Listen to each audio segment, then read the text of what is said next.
Sir ಈಗ just for an example license ಇಲ್ಲದೆ ಯಾರಾದರೂ ಈ ಸ್ಟ್ರೀಟ್ ಫುಡ್ ಕಾರ್ಟ್ ಸ್ಟಾರ್ಟ್ ಮಾಡಿದರೆ what will be the this FSSAI guidelines ಅಂದರೆ ನಿಮ್ಮದು FSSAI ಗೈಡ್ಲೈನ್ಸ್ ಬಂದಿರೋದು 2006 ಅದರ ರೂಲಲ್ಲಿ ಅಮೆಂಡ್ಮೆಂಟ್ ಆಗಿರೋದು 2011.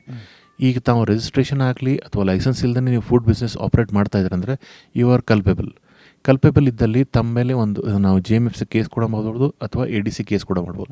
ಇಲ್ಲಾಂದರೆ even the designated officer as myself ನಾನು ಡೆಸಿಗ್ನೇಟೆಡ್ ಆಫೀಸರ್ ಅಲ್ಲಿ ಹೋಗ್ಬಿಟ್ಟು ಯೂನಿಟ್ ಹೋದಲ್ಲಿ if they don't have a licence at in event ನಾನು ಅದನ್ನು ADC ಅವ್ರಿಗೆ ರೆಫರ್ ಮಾಡಿಬಿಟ್ಟು ಅವ್ರಿಗೆ ಪೆನಲ್ಟಿ ಕೂಡ ಹಾಕ್ಸ್ಬೋದು. The penalty may range from 25,000 up to 2 lakh rupees. ಇದೆ ಭಾಳ ಮುಖ್ಯವಾಗಿ, ಯಾಕೆಂದರೆ ಅದು ಕೇಳಬೇಕಾಗುತ್ತೆ.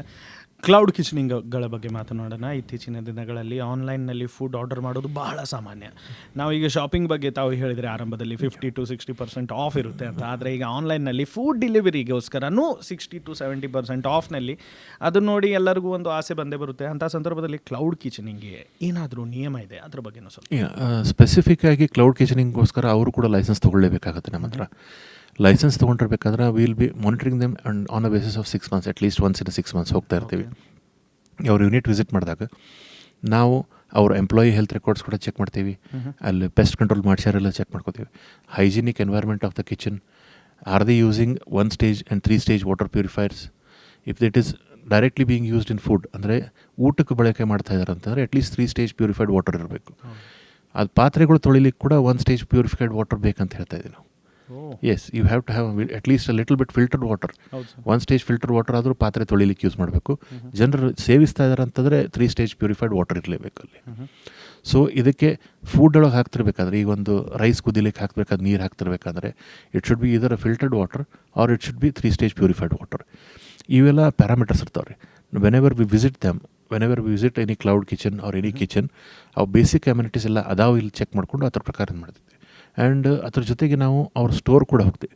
ಸ್ಟೋರಲ್ಲಿ ಹೋಗಿರಬೇಕಾದ್ರೆ ಅವರು ಊಟಕ್ಕೆ ಬಳಸ್ತಿರೋ ವಸ್ತುಗಳು ಅವೆಲ್ಲ ಬ್ರ್ಯಾಂಡೆಡ್ ಇದೆಯಲ್ಲ ಅಥವಾ FSSAI ಲೈಸೆನ್ಸ್ ಮಾರ್ಕ್ಡ್ ಇದೆಯಲ್ಲ, either they are if they are unbranded ಅಂತಂದರೆ ನಾವು ಅಲ್ಲಿ ನೋಟಿಸ್ ಕೂಡ ಕೊಟ್ಬಿಡ್ತೀವಿ.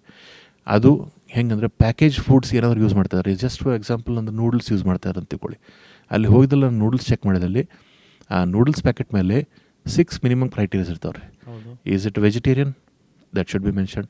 Whether it is made in India, ಅದೊಂದು ಇರ್ತೈತಿ. ಅದ್ರ ಜೊತೆಗೆ FSSAI ಲೈಸೆನ್ಸ್ ಒಂದು ಇರ್ತೈತೆ, ಅದನ್ನು ಮ್ಯಾಂಡೇಟ್ ಇರ್ತೈತಿ.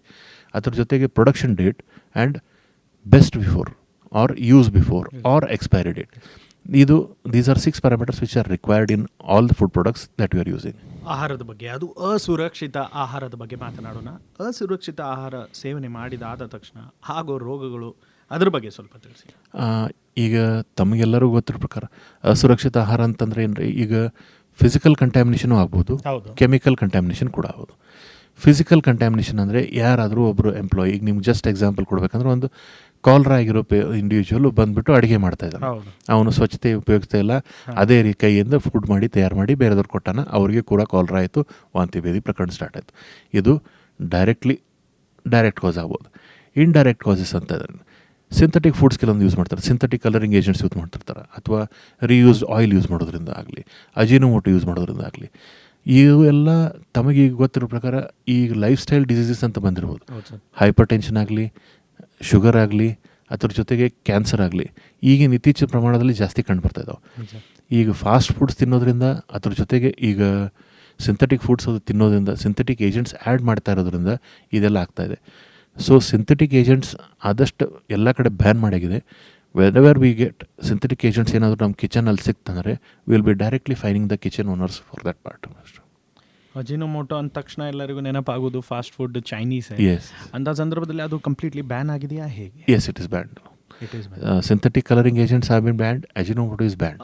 ಒಂದು ಅಮೆಂಡ್ಮೆಂಟ್ ಬಗ್ಗೆ ನೀವು ಹೇಳಿದ್ರಿ 2006, ಮತ್ತೆ ಏನೆಲ್ಲ ಕಾನೂನಿದೆ ವಿತ್ ರೆಸ್ಪೆಕ್ಟ್ ಟು ಆಹಾರ ಸುರಕ್ಷತೆ? ಈಗ ಅದನ್ನೇ amendment 2006 rules and regulation start ಆದ್ರೆ FSS ರೂಲ್ಸ್ ಅಂತ ಬಂತು. 2011 FSSAI ಅಮೆಂಡ್ಮೆಂಟ್ಸ್ ಎಲ್ಲ ಆದರು. ಇವಾಗ ಅದನ್ನು recently just 3 to 4 months back food was completely different and drug administration was different. Now it has been brought under one commissionerate. Food and drug administration ಅಂತ ಬರ್ತಾ ಇದೆ. ಅದು ಹೆಲ್ತ್ ಆ್ಯಂಡ್ ಫ್ಯಾಮಿಲಿ ವೆಲ್ಫೇರ್ ಡಿಪಾರ್ಟ್ಮೆಂಟಲ್ಲಿ ಅದು ಇತ್ತು, ಬೇರೆ ಬೇರೆ ಇದ್ದು ಈಗ ಎರಡೂ ಕೂಡಿ ಮಾಡ್ತಾ ಇದ್ದಾರೆ. ಈಗ ವಿ ಆರ್ ಕಲೆಕ್ಟಿವ್ಲಿ ನಾವು ಫುಡ್ಸ್ ಮೇಲೆ ಕಾನ್ಸಂಟ್ರೇಟ್ ಮಾಡ್ತಿದ್ವಿ, ಅವರು ಡ್ರಗ್ಸ್ ಮೇಲೆ ಕಾನ್ಸಂಟ್ರೇಟ್ ಮಾಡ್ತೀವಿ. ಈ ಕಲೆಕ್ಟಿವ್ಲಿ ನ್ಯೂಟ್ರಾಸೂಟಿಕಲ್ಸ್ ಅಂತ ಬಂದಿದೆ ಕೆಲವೊಂದು. Just to give an example, ಈಗ ಒಂದು ಬಾಡಿ ಬಿಲ್ಡಿಂಗ್ ಪ್ರಾಡಕ್ಟ್ ಇದೆ, it does not come under food, it does not come under drug. So collective ಆಗಿ ನಾವು ಇಬ್ಬರು ಕೂಡ್ಕೊಂಡು ಹೋಗಿಬಿಟ್ಟು ಡ್ರಗ್ ಅಡ್ಮಿನಿಸ್ಟ್ರೇಷನ್ದಾಗಲಿ ನಮ್ಮಿಂದನಾಗಲಿ ಇವು ನ್ಯೂಟ್ರಾಸೂಟಿಕಲ್ ಪ್ರಾಡಕ್ಟ್ಸ್ ಏನಿರ್ತಾವೆ ಅದನ್ನು ಟೆಸ್ಟಿಂಗ್ ಮಾಡಿಸ್ಬಿಟ್ಟು if they are continuing any kind of steroids or unwanted products or unreliable products in that part, ಅದನ್ನು ನಾವು ಒಂದು ಫಾಲೋಅಪ್ ಮಾಡಿಬಿಟ್ಟು ಅದ್ರ ಬಗ್ಗೆ ಕ್ರಮ ತೊಗೊತಾ ಇದ್ದೀವಿ ಸದ್ಯ. ಎಸ್ಪೆಷಲಿ ಪ್ಯಾಂಡಮಿಕ್ ಅಂದರೆ ಕರೋನಾ ಮಹಾಮಾರಿ ಆದ ತಕ್ಷಣ ಈ ಒಂದು ಪ್ರಾಡಕ್ಟ್ಸ್, ಫಾರ್ ಎಕ್ಸಾಂಪಲ್ ಪ್ರೋಟೀನಿಗೆ ಮಾರುಕಟ್ಟೆ ಬಹಳ ಜಾಸ್ತಿ ಆಗಿದೆ, ಪ್ರೋಟೀನ್ ಮಾರ್ಕೆಟಿಂಗ್ ಬಹಳ ಜಾಸ್ತಿ ಆಗಿದೆ. ವೈದ್ಯರಾದ ನೀವು and especially food and drug administration ಬೆಳಗಾವಿಯಿಂದ ಬಂದಿದ್ದೀರಾ, designated officer. What are your thoughts on this protein? Protein ಬೇಕು ಜನರಿಗೆ. On on average 63 to 83 grams of proteins required every day. ಆದರೆ ಪ್ರೋಟೀನ್ ಒಂದೇ ಒಂದು ಪದಾರ್ಥ ಅಲ್ಲ, ಹೌದಲ್ಲ ರೀ. ಅದರಲ್ಲಿ ಕಾರ್ಬೋಹೈಡ್ರೇಟ್ ಕೂಡ ಇರಬೇಕು, ಆಯಿಲ್ ಕೂಡ ಇರಬೇಕು, ಅಂದರೆ ಫ್ಯಾಟ್ ಕೂಡ ಇರಬೇಕು, ಅದರ ಜೊತೆಗೆ ಇದನ್ನು ಮಿನರಲ್ಸ್ ಕೂಡ ಇರಬೇಕು. Minerals and vitamins are necessary for absorption of proteins, fats and ಇದನ್ನು ಕಾರ್ಬೋಹೈಡ್ರೇಟ್ಸ್ ಫ್ರಮ್ ಬಾಡಿ. ಈಗ ನಿಮ್ದು ಅಬ್ಸಾರ್ಪ್ಷನ್ ಆಗ್ತಾಯಿಲ್ಲ ಅಂದರೆ ವೈಟಮಿನ್ಸು ಮಿನರಲ್ಸ್ ಇಲ್ಲದೇ ಇದ್ದಲ್ಲಿ ಅಬ್ಸಾರ್ಪ್ಷನ್ ಆಗಲ್ಲ. ಮೊದಲನೇ ಮಾತು. ಎರಡನೇ ಮಾತು, carbohydrate is the instant energy form. ಈಗ ಆ ಎನರ್ಜಿ ಫಾರ್ಮು ಸಣ್ಣ ಮಕ್ಕಳಲ್ಲಿ ಆಗಲಿ ಫಿಸಿಕಲ್ ಲೇಬರ್ ಮಾಡೋರಲ್ಲಿ ಅವ್ರಿಗೂ ಕೂಡ ಬೇಕಾಗುತ್ತೆ. Protein it is a building block of life. ಅದರಲ್ಲಿ ಫಿಸಿಕಲ್ ಸ್ಟ್ರೆಂತ್ ಬರ್ಬೋದು, ಬಾಡಿ ಬಿಲ್ಡ್ ಆಗ್ಬೋದು, but we cannot neglect even fats also. ಈಗ ಫ್ಯಾಟ್ ಇದೆ ಅಂತಂದು ಅನ್ನೋದು ತಪ್ಪು. ಅದರಲ್ಲಿ fats, there is good fat and bad fat. Good fat ನೀವು ತೊಗೊಂಡ್ರಂತಂದರೆ each and every nerve has nervous sheath ಅಂತ ಇರ್ತೈತೆ ರೀ. ಒಂದು ನರ್ವ್ ಮೇಲೆ ಒಂದು ಕವರಿಂಗ್ ಇರುತ್ತೆ. It is basically made of fat. ಅದು ಇಲ್ಲದೇ ಇದ್ದಲ್ಲಿ, ಈಗ ನಮ್ಮದು ಒಂದು ವಯರ್ ಇರ್ತೈತೆ ರೀ, ಕಾಪರ್ ವಯರ್ ಇರ್ತೈತೆ, ಅದಕ್ಕೆ ಮೇಲೆ ಪ್ಲಾಸ್ಟಿಕ್ ಕವರಿಂಗ್ ಇರುತ್ತೆ. ಆ ಪ್ಲಾಸ್ಟಿಕ್ ಕವರಿಂಗ್ ಈಸ್ ಲೈಕ್ ಅದು ಫ್ಯಾಟ್ ಅದಿದೆ ಅಂದ್ಕೊಳ್ಳಿ. ಅದು ಓಪನ್ ವೈರ್ ಇಟ್ಕೊಂಡ್ಬಿಟ್ಟು ಯಾರಾದ್ರೂ ಟಚ್ ಮಾಡಿದರೆ ಹೆಂಗೆ ಶಾಕ್ ಆಗುತ್ತೆ, ಅದೇ ರೀತಿ ಅಂದರೆ ನರ್ವ್ಸ್ ಶಾಕಿಂಗ್ ಆಗ್ತವೆ. ಅದೇ ರೀತಿ ಅಂದರೆ ನಮ್ಮ nerves impulses will not be transmitted. So ಅದಕ್ಕೆ ಮೈಲಿನೇಷನ್ ಆಫ್ ನರ್ವ್ ಫೈಬರ್ಸ್, ಅದರಲ್ಲಿ ಫ್ಯಾಟು ಅಟ್ ದ ಏಜ್ ಅಂದರೆ up to 16 years of age myelination ಆಗ್ತಿರ್ತೈತೆ ನರ್ವ್ ಫೈಬರ್ಸು. ಅಲ್ಲಿ ಮಕ್ಕಳಿಗೆ ಫ್ಯಾಟ್ ಕೂಡ ಅವಶ್ಯಕತೆ ಇರ್ತೈತೆ. So at any given time ಒಂದು ಬ್ಯಾಲೆನ್ಸ್ಡ್ ಡಯಟ್ ಅಂದರೆ ಒಂದು ಕಾರ್ಬೋಹೈಡ್ರೇಟು, ಪ್ರೋಟೀನು, ಫ್ಯಾಟು, ಅದ್ರ ಜೊತೆಗೆ ಮಿನರಲ್ಸು, ವೈಟಮಿನ್ಸ್, ಇದೆಲ್ಲ ಇದ್ದರೆ ಮಾತ್ರ ಒಂದು ಬ್ಯಾಲೆನ್ಸ್ ಡಯಟ್ ಆಗುತ್ತೆ. ಬರೀ ಪ್ರೋಟೀನ್ ಮೇಲೆ ಫೋಕಸ್ ಮಾಡೋರು ಏನು ಇಂಟೆಲಿಜೆನ್ಸ್. ಸರ್, ಆಹಾರ ಸುರಕ್ಷತೆ ಬಗ್ಗೆ ನಾವು ಮಾತನಾಡ್ತಾ ಸ್ಟ್ರೀಟ್ ಫುಡ್ ವೆಂಡರ್ ಆಯಿತು, ಹೋಟೆಲ್ ಆಯಿತು, ಈಗ ಫುಡ್ ಪ್ರಾಡಕ್ಟ್ಸನ್ನು ಮಾರೋರು ಯಾರಿರ್ತಾರೆ, ಫಾರ್ ಎಕ್ಸಾಂಪಲ್ ಜನರಲ್ ಸ್ಟೋರು, ಅವರಲ್ಲಿಯೂ ಕೂಡ ಏನಾದರೂ ಹಿಂಗೆ ನಿಯಮ with respect to food safety? ಅವರು ಕೂಡ ಈಗ ಒಂದು ತಮಗೆ ಹೇಳಬೇಕಂತಂದರೆ ಫುಡ್ ಸೇಫ್ಟಿ ಅಥಾರಿಟಿ ಅಥವಾ food and drug administration authority ಒಳಗೆ even medical shop which is selling food products, ಈಗ ಮಗು ಸೆರಲ್ಯಾಕ್ ಅದು ಮಾರ್ತಾಯಿದ್ದಾರೆ, ನ್ಯೂಟ್ರಾಸೂಟಿಕಲ್ಸ್ ಮಾರ್ತಾಯಿದ್ದಾರೆ, ಅವರು ಕೂಡ ಲೈಸೆನ್ಸಿಂಗ್ ತೊಗೋಬೇಕು. ಅಪಾರ್ಟ್ ಫ್ರಮ್ ದ್ಯಾಟ್ ಒಂದು ಕಿರಾಣಿ ಅಂಗಡಿ ಅಂತ ಇಟ್ಕೊಳ್ಳಿ, ಒಂದು ಸಣ್ಣದ ಅಂಗಡಿ ಇದೆ, ಅಕ್ಕಿ ಬೇಳೆ ಅದು ಮಾರ್ತಾಯಿದ್ದಾರೆ, ಅವರು ಕೂಡ ಲೈಸೆನ್ಸ್ ತೊಗೋಬೇಕಂತಿದೆ. So all the people who are communicated with one or the other product of food for human consumption ಇದ್ದಲ್ಲಿ ಅವರೆಲ್ಲರೂ ಫುಡ್ ಲೈಸೆನ್ಸ್ ತೊಗೊಳ್ಳೇಬೇಕಾಗತ್ತೆ compulsory. Sir, hotel and street food ವೆಂಡರ್ಸಿಗೆ ಟೈಮ್ಲಿ ನೀವು ಹೋಗಿ ಚೆಕ್ ಎಲ್ಲ ಮಾಡ್ತೀರಾ? ಈಗ ಇವರಿಗೂ ಲಾಗು ಆಗುತ್ತಾ, pharmas and also the general stores, ಅವರಿಗೂ ನೀವು ಜನರಲ್ ಸ್ಟೋರ್ಸ್ಗೆ ಲಾಗು ಆಗುತ್ತೆ. ಈಗ ಅವರು ಫಾರ್ಮಾಸ್ ಅದೇನಿದ್ದಾರೆ ಅವ್ರು ಡ್ರಗ್ ಅಡ್ಮಿನಿಸ್ಟ್ರೇಷನ್ ಅಂತ ಟ್ರೈನಿಂಗ್ ಮಾಡ್ತಾ ಇರ್ತಾರೆ. ನಮಗೆ ನಾವು ಒಂದು ಫಾಸ್ಟ್ಯಾಗ್ ಟ್ರೈನಿಂಗ್ ಅಂತ ಕೊಡ್ತೀವಿ ರೀ. ಫಾಸ್ಟ್ಯಾಗ್ ಟ್ರೈನಿಂಗ್ ಒಂದು ಅಡಿಷ್ನಲ್ ಒಂದು ಎಕ್ಸ್ಟರ್ನಲ್ ಏಜೆನ್ಸಿ ಇರುತ್ತೆ. ಬೇಸಿಕಲಿ ಅವ್ರು ಹೋಗಿಬಿಟ್ಟು ಫಾಸ್ಟ್ಯಾಗ್ ಟ್ರೈನಿಂಗ್ ಕೊಟ್ಬಿಟ್ಟು ಒಂದು ಸರ್ಟಿಫಿಕೇಷನ್ ತೊಗೊತಾರೆ. ಸರ್ಟಿಫಿಕೇಷನ್ ಕೊಟ್ಬಿಟ್ಟು ಈಗ ಒಂದು ಕಿರಾಣಿ ಅಂಗಡಿ ಇರಲಿ, ಒಂದು ಹೋಟೆಲ್ ಇರಲಿ, ಹೋಟೆಲಿಂಗ್ ಆಪ್ರೇಟರ್ಸ್ ಇರಲಿ, ಯಾರು ಫುಡ್ ಪ್ರಾಡಕ್ಟ್ಸ್ ಜೊತೆ ಆಪ್ರೇಟ್ ಮಾಡ್ತಾ ಇದ್ದಾರೆ ಅವರಿಗೆ ನಾವು ಬೇಸಿಕಲಿ ಏನು ಸ್ಯಾನಿಟೇಷನ್ ಮೆಜರ್ಸ್ ಏನು ತೊಗೋಬೇಕು, ಪ್ರಿಕಾಷನ್ಸ್ ಏನು ತೊಗೋಬೇಕು, ಅದ್ರ ಬಗ್ಗೆ ಎಲ್ಲ ತಿಳುವಳಿಕೆ ಅದು ಫಾಸ್ಟ್ಯಾಗ್ ಟ್ರೈನಿಂಗಲ್ಲಿ ಕೊಡ್ತಾ ಇರ್ತಾರೆ. ಅದರದ್ದೊಂದು ಪ್ರಿಸ್ಕ್ರೈಬ್ಡ್ ಫೀಸ್ ಇರ್ತದೆ ರೀ. ಅದು ಫೀಸ್ ಕೊಟ್ಟಿದ್ದಾದಮೇಲೆ ಅವರು ಇಂಡಿವಿಜುವಲ್ ಏಜೆನ್ಸಿ ಇದೆ, ಅವ್ರು ನಾವು ಕಮ್ಯುನಿಕೇಟ್ ಮಾಡಿದ್ರಂದರೆ 100 to 150 ಮೆಂಬರ್ಸ್ ಒಂದೊಂದು ಬ್ಯಾಚ್ ಮಾಡಿಬಿಟ್ಟು ಮಾಡ್ತಿರ್ತಾರೆ. ಅವರು ಫೀಲ್ಡ್ ಆಪ್ರೇಟಿವ್ಸ್ ಕೂಡ ಇರ್ತಾರೆ. ಅಲ್ಲಿ ಫೀಲ್ಡಲ್ಲಿ ಹೋದಾಗ ಅವರು ಇಂಡಿವಿಜುವಲ್ ಟ್ರೈನಿಂಗ್ ಕೂಡ ಕೊಡ್ತಿರ್ತಾರೆ. ಇವು ಮಿನಿಮಮ್ ಕ್ರೈಟೀರಿಯಾ ಇದಾವೆ.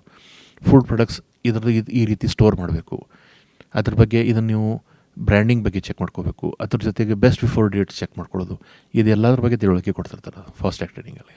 ಖಂಡಿತ.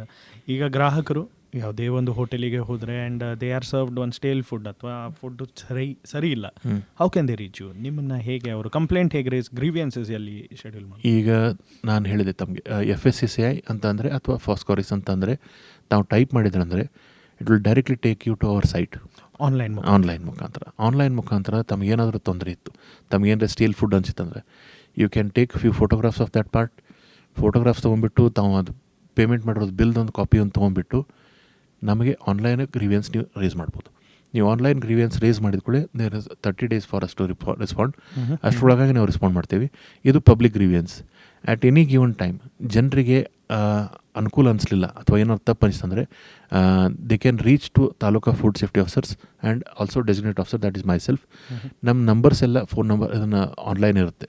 ಆ್ಯಟ್ ಎನಿ ಗಿವನ್ ಟೈಮ್ ನಮ್ಗೆ ರೇಸ್ ಮಾಡಿದ್ರೆ ಅಂದ್ರೆ issue will take care of that part. How much has been public ಇದು ಡಿಪಾರ್ಟ್ಮೆಂಟನ್ನು ಎಷ್ಟು ಯೂಸ್ ಮಾಡಿದ್ದಾರೆ ಕಂಪ್ಲೇಂಟ್ ರೇಸ್ ಮಾಡೋ ಡಿಪಾರ್ಟ್ಮೆಂಟ್? ಹೌ ಅವೇರ್ ಆರ್ದೆ, ಎಷ್ಟು ಜಾಗೃತಿ? ಆನ್ ಆನ್ ಎವರೇಜ್ ಇವಾಗ ಸದ್ಯಕ್ಕೆ ಕಂಪ್ಲೇಂಟ್ಸ್ ಜಾಸ್ತಿ ರೇಸ್ ಆಗ್ತಾ ಇಲ್ಲ ನನಗೆ ಗೊತ್ತಿರೋ ಪ್ರಕಾರ. But there are some individuals who are raising very good complaints. Like ಈಗ ಎಲ್ಲ ಒಂದು ಫುಡ್ ಐಟಮ್ ಒಳಗೆ ಒಂದು ಏನಾದ್ರು ಕಾಕ್ರೋಚ್ ಬಂದಿತ್ತು, ಅಥವಾ ಏನಾದ್ರು ಸ್ಟೇಲ್ ಫುಡ್ ಬಂದಿತ್ತು, ಅಥವಾ ಏನಾದರೂ ಫೆದರ್ ಬಂದಿತ್ತು, ಅಥವಾ ಇದನ್ನು ಲೀಫ್ ಬಂದಿತ್ತು, ಇಂಥದ್ದಲ್ಲಿ they are raising thus complaints. Nearly 16 to 18 complaints ಬಂದಿದೆ. Apart from that physical complaints ನಮ್ಗೆ ಡೈಲಿ 1 or 2 ಕಂಪ್ಲೇಂಟ್ಸ್ ಬರ್ತಾ ಇರ್ತಾರೆ. ರೈಟಿಂಗ್ನಾಗ ಬಂದುಬಿಟ್ಟು ನಮ್ಮ ಆಫೀಸ್ ಕೂಡ ಕೊಟ್ಟೋಗ್ತಾ ಇರ್ತಾರೆ. ಸೊ ಹಾಗೆ ನಮ್ಮ ಆಫೀಸ್ ಎಲ್ಲಿದೆ ಅಂತ ಬಡಗಾವಲ್ಲಿ ಇದನ್ನಿದೆ, DH ಆಫೀಸ್ ಹಿಂದ್ಗಡೆ ಇದೆ. ಅಲ್ಲಿಗೆ ಬಂದುಬಿಟ್ಟು ತಾವು ಬೇಕಾದ್ರೆ ಒಂದು ರೈಟಿಂಗ್ನಾಗ ಕಾಪಿ ಕೊಟ್ಟರು, ಅದನ್ನು ಕಂಪ್ಲೇಂಟ್ ಕೊಟ್ಟರು ಕೂಡ will take care of that issue. Sir, ಈಗ ಕಂಪ್ಲೇಂಟ್ ಅಂತ ಹೇಳಿದ ತಕ್ಷಣ ಕೆಲವೊಬ್ರು ಫೇಕ್ ಕಂಪ್ಲೇಂಟ್ಸು ಹಾಕ್ತಿರ್ತಾರೆ ಜಸ್ಟ್ ಟು ಪುಲ್ ಡೌನ್.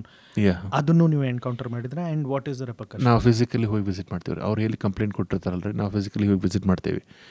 ಈಗ ಅವ್ರು ಏನಾದರೂ ಸ್ಯಾಂಪಲ್ ತೊಗೊಂಬಂದಿದ್ರು ಅಂತಂದರೆ the food that is been packed. ಈಗ ಕೆಲವೊಂದು ಸಲ ಏನಾಗಿತ್ತು, ಒಂದು ಪ್ಯಾಕೇಜ್ ಫುಡ್ ಹೋಮ್ ಡೆಲಿವರಿ ಆಗಿರೋದು ಫುಡ್ಡಲ್ಲಿ ಅವ್ರಿಗೆ ಅನ್ಕಂಫರ್ಟೇಬಲ್ ಅನಿಸುತ್ತೆ. ಅದು ಅಂಥ ಟೈಮಲ್ಲಿ ಅವರು ಅದೇ ಪ್ಯಾಕೆಟ್ ತೊಗೊಂಬಂದ್ಬಿಟ್ಟು ನಮ್ಗೆ ಕೊಟ್ಟರು. ನಾವು ಅದನ್ನು ಲ್ಯಾಬ್ ಕಳಿಸಿದ್ವಿ. ಲ್ಯಾಬ್ ಕಳಿಸಾದ್ಮೇಲೆ ಏನು ನ್ಯೂನತೆ ಅದು ಕಂಡು ಬಂದಲ್ಲಿ ನಾವು ಅದನ್ನು ಆ್ಯಕ್ಷನ್ ತೊಗೊಂಡಿವ್ರಿ ಅದ್ರ ಮೇಲೆ. ಸರ್, ಸಮತೋಲನ ಆಹಾರದ ಬಗ್ಗೆ ನೀವು ಆರಂಭದಲ್ಲಿ ಹೇಳಿದ್ರಿ. ವೈದ್ಯರಾದ ನೀವು ಸಮತೋಲನ ಬ್ಯಾಲೆನ್ಸ್ಡ್ ಮೀಲ್ ಏನಿರಬೇಕು ಅದ್ರ ಬಗ್ಗೆ ಒಂದು ಬ್ಯಾಲೆನ್ಸ್ ಮೀಲ್ ಅಂತೂ ಇವಾಗಂತೂ ತಮಗೆ ಗೊತ್ತಿರೋಂಗೆ ಇಯರ್ ಆಫ್ ಮಿಲೆಟ್ಸ್ ಆಯಿತು. ಫಸ್ಟ್ ಮಿಲೆಟ್ಸ್ ಬಗ್ಗೆ ಒಂದು ಸ್ವಲ್ಪ ಕಾನ್ಸಂಟ್ರೇಟ್ ಜಾಸ್ತಿ ಮಾಡಿದರೆ ಭಾಳ ಒಳ್ಳೆಯದು. Because all the millets are containing a lot of minerals, vitamins as well as the protein that is required for the body, and it is very easy to digest ಮಿಲೆಟ್ಸ್ನ digest ಮಾಡಲಿಕ್ಕೆ ಯಾವುದೇ ರೀತಿಯಿಂದ ನಮ್ದು extra effort ತೊಗೋಬೇಕಾಗಿಲ್ಲ. Apart from that ಈಗ ಮನೆಯಲ್ಲೇ ಮಾಡಿರೋ ಊಟ ಯಾವತ್ತಿದ್ರೂ ಸಮತೋಲಿತ ಇರ್ತದೆ. ಒಂದು ಏನಂದರೆ ಪ್ರೋಟೀನ್ ಬರಬೇಕಂತಂದರೆ ಚಪಾತಿ ಅಥವಾ ರೊಟ್ಟಿ ತಿನ್ಕೋಬೋದು. ಬೇಳೆ ಅದು ತಿಂದಲ್ಲಿ ಅದರ ಜೊತೆಗೆ ಅದರಲ್ಲೂ ಕೂಡ ಪ್ರೋಟೀನ್ ಇರ್ತೈತಿ, ಅದರಲ್ಲಿ ಮಿನರಲ್ಸ್ ಕೂಡ ಇರುತ್ತೆ. ಅದೇ ರೀತಿ ಗ್ರೀನ್ ವೆಜಿಟೇಬಲ್ಸ್ ತಿಂದಲ್ಲಿ ಅದರೊಳಗೆ ನಿಮಗೆ ಇದನ್ನು ಐರನ್, ಫೋಲಿಕ್ ಆ್ಯಸಿಡ್ಡು ಮತ್ತು ವೈಟಮಿನ್ B12 ಸಿಗುತ್ತೆ. ಅದೇ ರೀತಿಯಿಂದ ರೈಸ್ ತಿಂದಲ್ಲಿ ನಿಮಗೆ ಕಾರ್ಬೋಹೈಡ್ರೇಟ್ ಸಿಗುತ್ತೆ. ರೈಸ್ ತಿನ್ನೋದ್ರಲ್ಲಿ ರೈಸ್ ತಿಂದರೆ ನಾವು ಫ್ಯಾಟ್ ಆಗ್ತೀವಿ, ಇದಾಗ್ತೀವಿ ಅಂತ ತಪ್ಪು ಕಲ್ಪನೆ ಇದೆ. Rice also contains good protein, good fat and good carbohydrate also. So ಒಂದು ಬ್ಯಾಲೆನ್ಸ್ಡ್ ಮೀಲ್ ಅಂತಂದರೆ ನಮ್ಮ ಹಳೆ ಕಾಲದಿಂದ ಏನು ಹೇಳ್ಕೊಂತ ಬಂದಾರ ಒಂದು ಬ್ಯಾಲೆನ್ಸ್ ಮೀಲ್ ಅಂತ, that is a balanced meal. It should have all the colors in your plate with 1 or 2 fruits. The more number of colors you have in your plate, the better the food is.